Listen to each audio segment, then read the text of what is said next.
Welcome back everybody to another episode of the GC Informer. I am Snowy, otherwise known as Count Fracula. Wasn't really gonna do this one today, but a lot has happened and I kinda wanted to get it all out as soon as I could.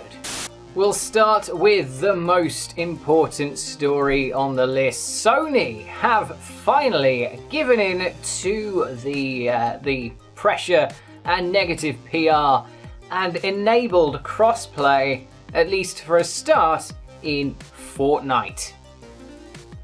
This has been an issue since June, I'm sure you all must know by now, and basically Sony have said up until now that, oh, we're the best platform, it doesn't matter that you don't have crossplay, it's fine. But I think that the amount of negative PR was finally getting a bit too much for them, and I will read a statement from Sony Interactive Entertainment's boss, John Codera. Following a comprehensive evaluation process, Sony Interactive Entertainment has identified a path towards supporting cross-platform features for selective third-party content. We recognise that PS4 players have been eagerly awaiting an update, and that we appreciate the community's continued patience as we navigate through this issue to find a solution. The first step will be an open beta beginning today for Fortnite that will allow cross-platform gameplay, progression and commerce across PlayStation 4, Android, iOS, Nintendo Switch, Xbox One, Microsoft Windows and Mac operating systems. We see the beta as an opportunity to conduct thorough testing that ensures cross-platform play is best on PlayStation, while being mindful about the user experience from both a technical and social perspective. For 24 years we've strived to deliver the best gaming experience to our fans by providing a uniquely PlayStation perspective. Today, the community around some games has evolved to the point where cross-platform experiences add significant value to players. In recognition of this, we have completed a thorough analysis of the business mechanics required to ensure the PlayStation experience for our users remains intact today and in the future, as we look forward to open up the platform.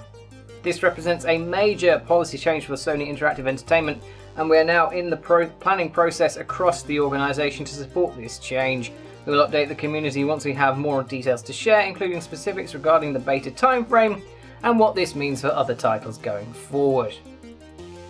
That's quite a lot to unpack there. Obviously, it means that crossplay isn't just going to be blanketly enabled on everything, but it does mean that Sony are finally listening to its consumers. And although this is great news, one game we do know that won't have crossplay is Fallout 76, as Bethesda confirmed today. Whether this is a decision on the part of Sony or Bethesda, we don't quite know. But regardless, that's a bit shit. But overall, this is a positive consumer move, and hopefully it will continue.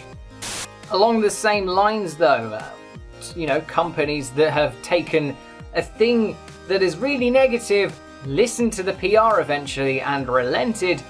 Nintendo have done a major they've changed a big thing about their online subscription.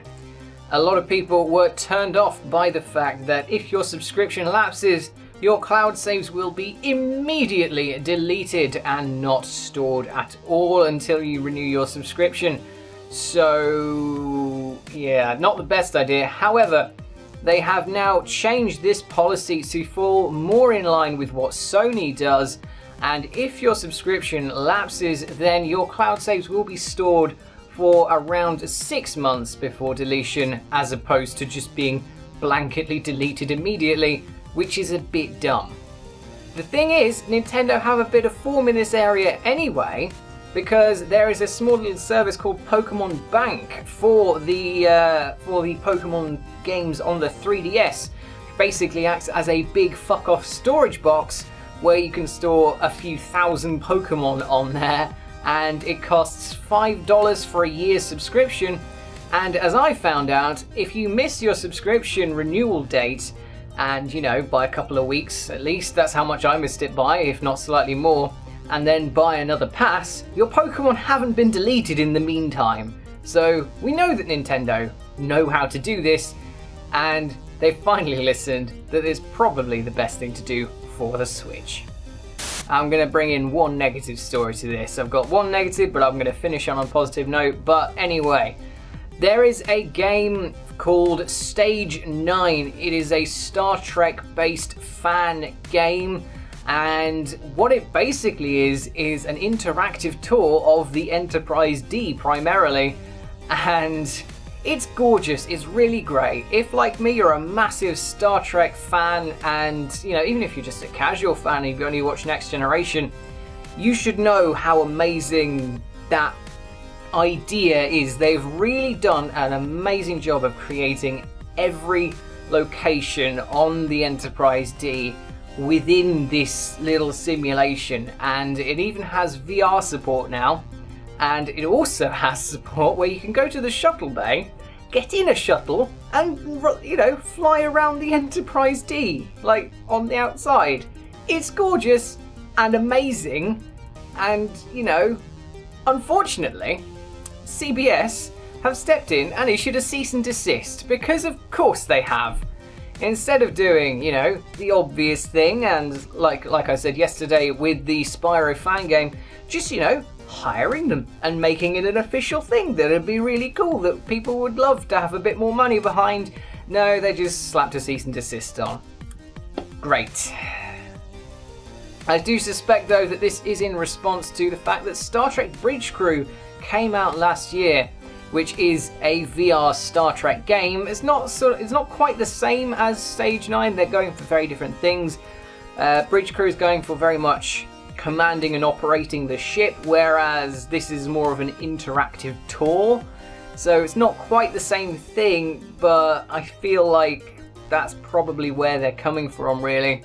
The developers of Stage9 as well were a little bit concerned last year when Bridge Crew launched that this kind of thing might happen, and it now has. And to be honest, that really sucks. And, the idea of Stage9 really got me interested in Star Trek again. It's like, oh my god, that's an amazing thing in a universe that I love. And frankly, I think CBS should retract that cease and desist and start working with the people from Stage9's development team to do this. In fact, I think it's just one guy. But yeah, public service announcement time. Guys, CBS, please retract this cease and desist, because that thing is amazing and it does not deserve to die. The final thing I'm going to talk about then is Castlevania, and if you know Castlevania, you know full well that Symphony of the Night is widely regarded to be the best Castlevania game by most people. And this franchise has gone a little bit underloved. The last game that came out was Lords of Shadow 2 quite a while ago, but until we get a new game, those of you who know that Symphony of the Night is the best Castlevania game will be thrilled to find out that there will be a version of that, and it's the game that it's a sequel of, Rondo of Blood, coming out on PlayStation 4 in a bundle just in time for Halloween. Not just a simple re-release though, there's going to be updated textures and lots of other little tweaks and updates, and it's going to have a better resolution, even going up to 4K if you want it to. And to be honest, well, that's a PS4 exclusive. I'd kind of like to see it on PC, but the last thing that I owned Castlevania Symphony of the Night on was the Vita. We know how that went, so I'd kind of like to have this game on something that I would actually play with, let's be honest.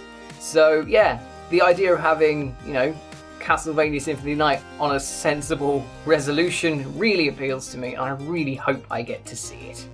That brings us to the end then of this episode of the GC Informer, and I hope you enjoyed it. If you did, feel free to like, subscribe, share, ring the bell, whatever you fancy. Leave a comment if you have any opinions on the stories that I mentioned, be them good or bad, just be civil. And otherwise, stay tuned to GameCast for news, reviews, Let's Plays, podcasts, great content all coming up. And I will see you soon for something else.